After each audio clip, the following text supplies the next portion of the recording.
You are listening to the CittaCalcioUsa show, the only news and podcast in English about AS Cittadella. Hello everyone, welcome back to the CittaCalcioUsa show, episode number 148, coming to you on Thursday, November 14th. A convincing and disappointing defeat for Cittadella as they are 2-0 losers in the game against Cesena this past Sunday. It is time for the international break, time to reflect for Cittadella as 13 games have been played in Serie B so far, entering the last stretch of games from here on until the winter break right after Christmas. So lots to get into, lots to dive into this podcast. Thank you for sticking with us, and we'll get right into it. So, well, before I begin everything, don't forget to follow us, as always, Instagram, Twitter, CittaCalcioUsa, and our website, CittaCalcioUsa.com, for more information, news, articles, all that stuff about AS Cittadella. Now, let's get into this game. First things first, let's dive right into this Cesena game. 2 steps backwards, I think I would describe this past week for the Granata. There was a lot of optimism, like we were saying in the previous podcast last week. After the game, the really good performance, I would not say really good performance because Cittadella could have easily lost that game against Palermo.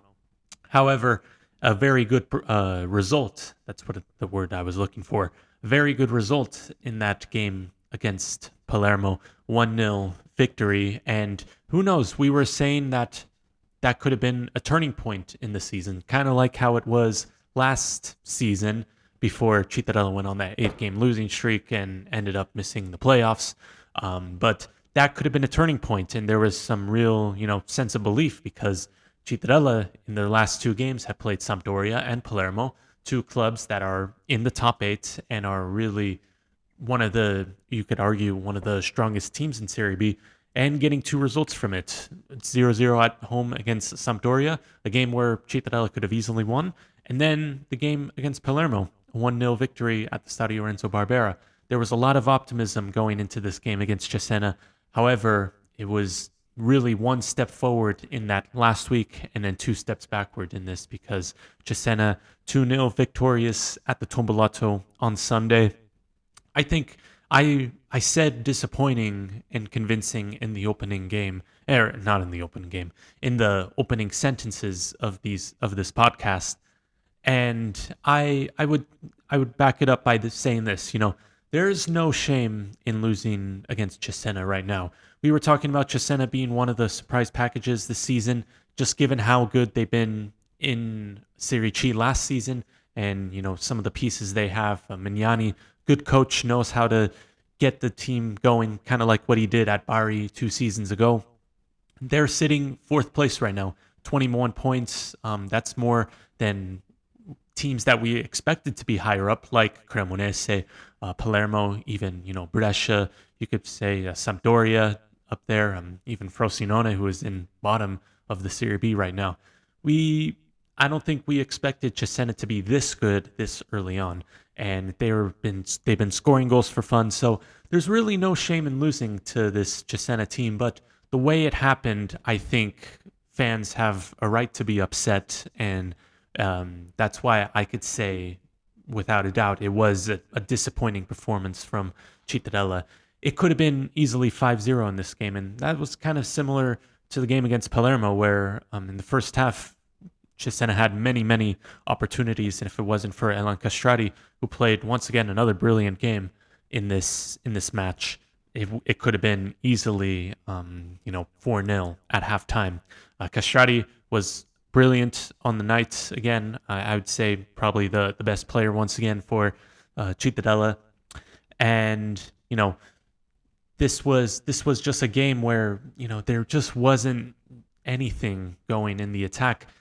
It's 0-0 at halftime. You could have said that this was another game where Cittadella is going to have to suffer a little bit. That's what Canto was saying after the Palermo match. You have to suffer a lot to get these results, and there was some optimism going into the halftime 0-0, kind of similar to the Cesena match, just given how or I'm sorry, I just got distracted there for a little bit. Just given how similar it was to Palermo, if you recall in Palermo, they missed a lot of chances in the first half, given Castrati making some big saves.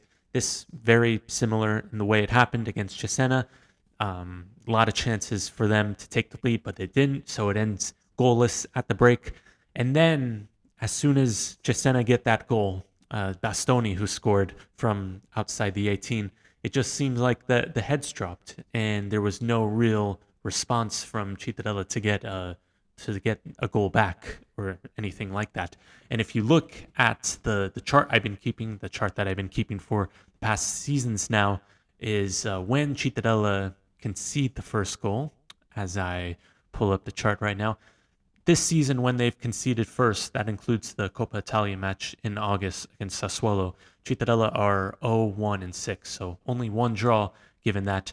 The stats in the official stat, if you look on Transfer Market or even like the Lega B website, for example, it won't show you it, but that one draw was against the Pisa game. As you know, it got overturned 3-0 at Avellino, so none of the stats really count in that match, but to me, I still count that as a point gained, as a draw in that, because Cittadella did go behind early in the first half in that game, and then Vita scoring in that, so to make it 1-1. So I still consider that as a point secured there, even though it won't count on the table. But for statistical purposes, for my podcast, I will count that. So it's a 0-1-6, so 6 losses already when conceding the first goal, which is not good, not good at all, and that really that really means something a lot.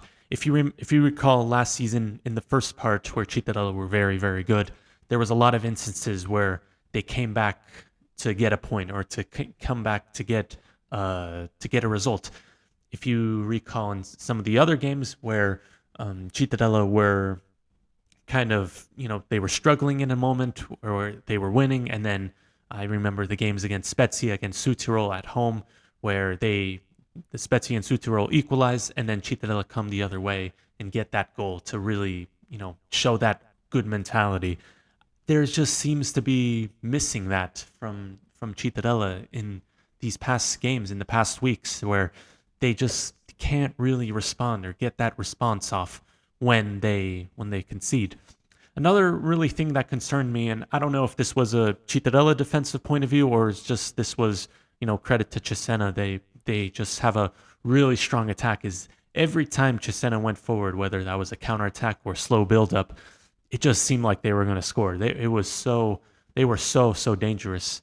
10 shots on goal from Cesena in this game. I don't think we've ever seen that in a very long time in a single game, but it just seemed like every time they went forward, they had a serious opportunity to score. And like I said, if it wasn't for Ellen Castrati, it could have been 6 goals, if I'm going to be honest. But as that is now 14 home games without a win, Cittadella still without a home win in over 300 days now. Their last victory at home coming in a 2-0 win against Palermo in January. And saying that right now is pretty concerning. Cittadella has 4 more opportunities to get a home win, or else it'll be one whole calendar year without home victory. Their next home game is at the end of this month against Juve Stabia.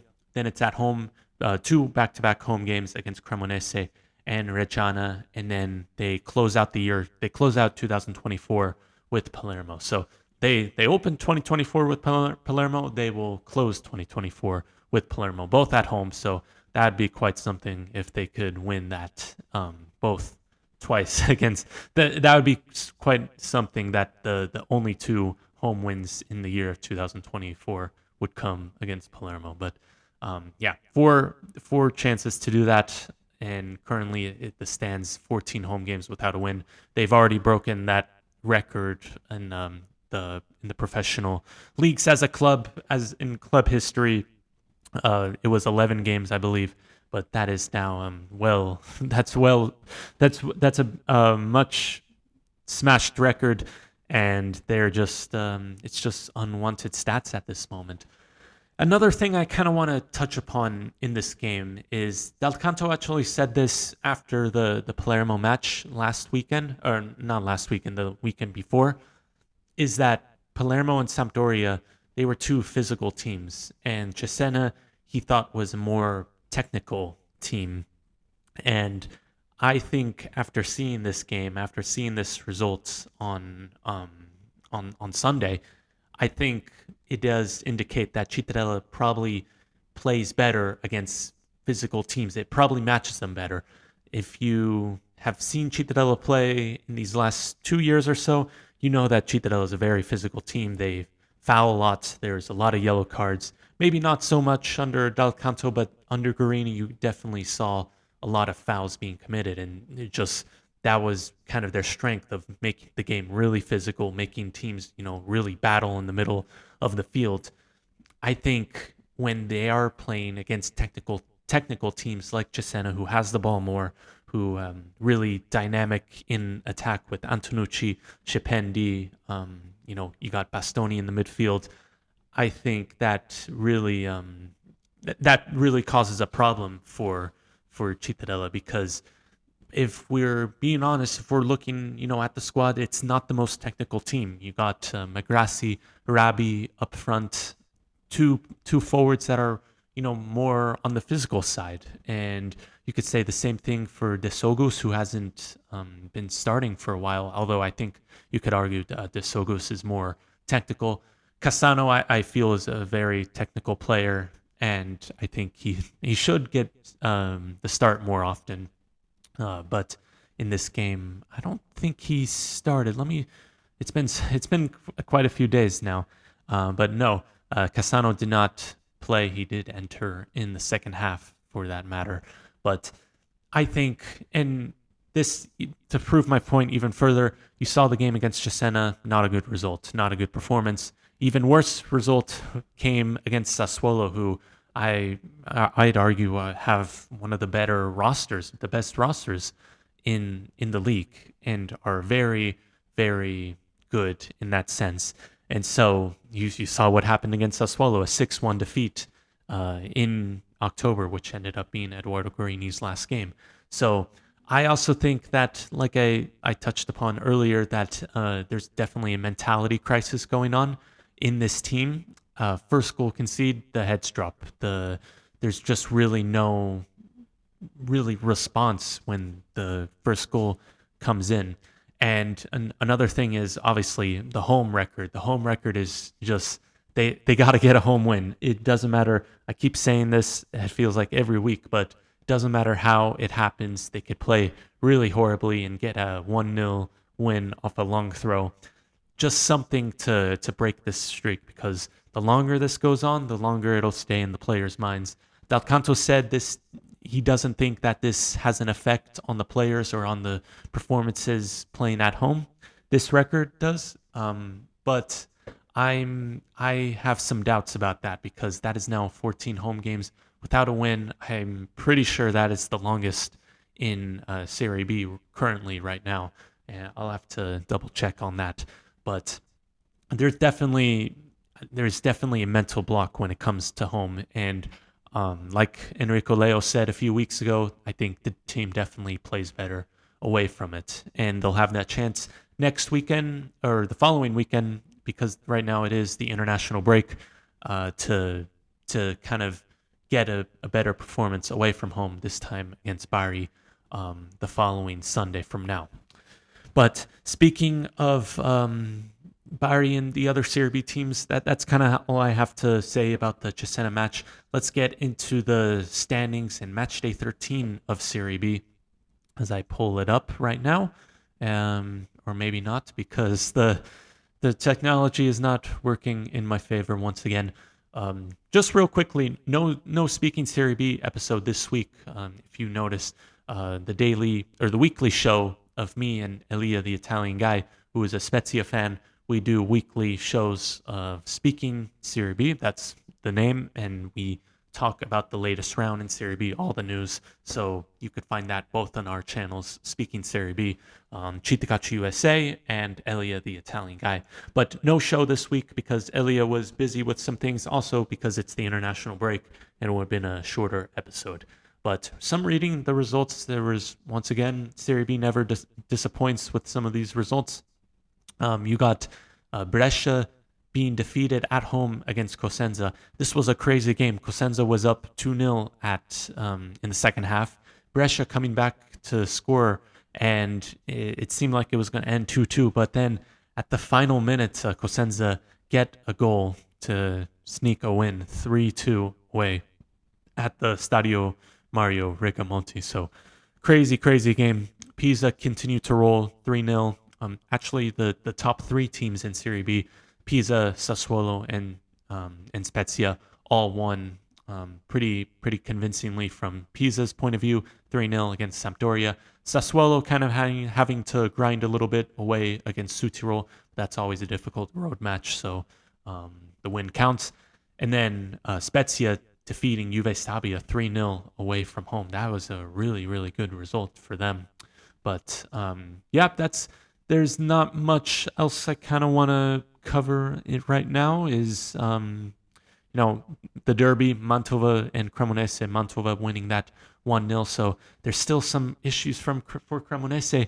In fact, and speaking of Cremonese, they have sacked Corini and they are going back to Stropa. That's what I last read in the news. I'm not sure if it was officially appointed, but that's what I saw, that Corini has been sacked after just a handful of games, and now Stropa is coming back. So Cremonese, I don't know what's going on over there, but that's seems like quite a chaotic situation.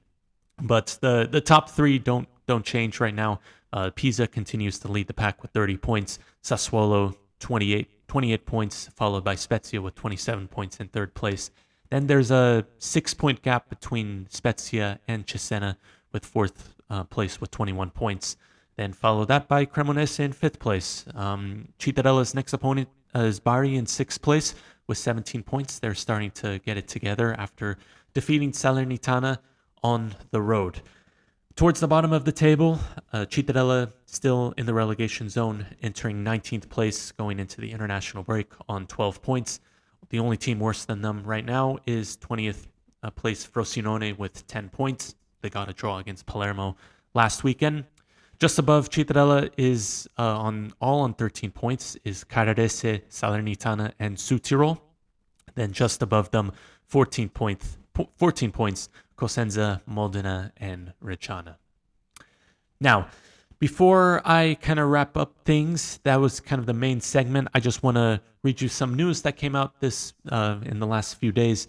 Nicola Pavan, congrats to him. He won the Gala del Calcio Triveneto, if I pronounced that correctly. Pavan was nominated for the best player in the 2023-2024 player for Cittadella. He is followed by Alessio Vita and Simone Branca, who won this award in the previous seasons. Now, this award is given for the best team in the Triveneto region. So this includes, Hellas Verona, Südtirol, I believe, if it is Südtirol. But anyway, in this region, so Padova, Vicenza, all these players and all these clubs kind of get together and they vote, and they, this includes, Udinese, like I said, Südtirol, Venezia. Then you got the, the lower leagues as, Triestina, Virtus Verona, Trento. You got all these teams. So they award a player for each team, and Pavan was awarded. So congrats to Pavan, and I think he definitely deserves that. Now, one more thing I want to add is the international break. So it is upon us. There's no Cittadella players on international duty except for one, and that is Elan Castrati, who is probably not going to play in Albania's games in the Nations League. However, it's still good to keep an eye out on because you never know what's going to happen, and you want to hope for the best for Elan with Albania.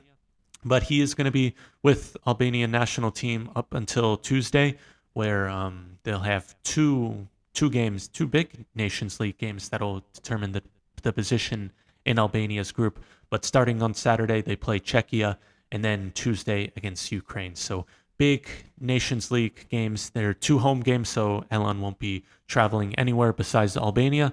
So there shouldn't be much jet lag in his legs for the game on the return leg in Bari the following Sunday. But we'll talk about that game when the time comes. So that is next week, and also recapping the international break and recapping any recent news that happens for Cittadella. So we'll get you up to date next week talking about those things. But for now, I'm going to end it here. Thank you for listening to this episode of the CittaCalcioUsa show. Cittadella disappointing defeat against Cesena. Entering the break, it is time to reflect, take a break, and look forward to the following weekend match against Bari. And we'll have that covered next week in the podcast. But for now, don't forget to follow us on Instagram, Twitter, YouTube, CittaCalcioUsa. That is CittaCalcioUsa show. And don't forget to follow us Instagram, Twitter. Wait, I just said that. I'm in my, sometimes you're in autopilot when I say those things. Let's try that all together once again. Don't forget to follow us Instagram, Twitter, YouTube, CittaCalcioUsa, and visit our website at CittaCalcioUsa.com for more information, news articles, all that stuff about AS Cittadella. That was better. Okay, now signing off for real this time. Thank you for listening. We will see you next week. And as always, Forza Citta. Thank you for listening to the CittaCalcioUsa show. If you liked it, please share and follow us on Instagram and Twitter at CittaCalcioUsa. See you next time, and remember, Forza Citta.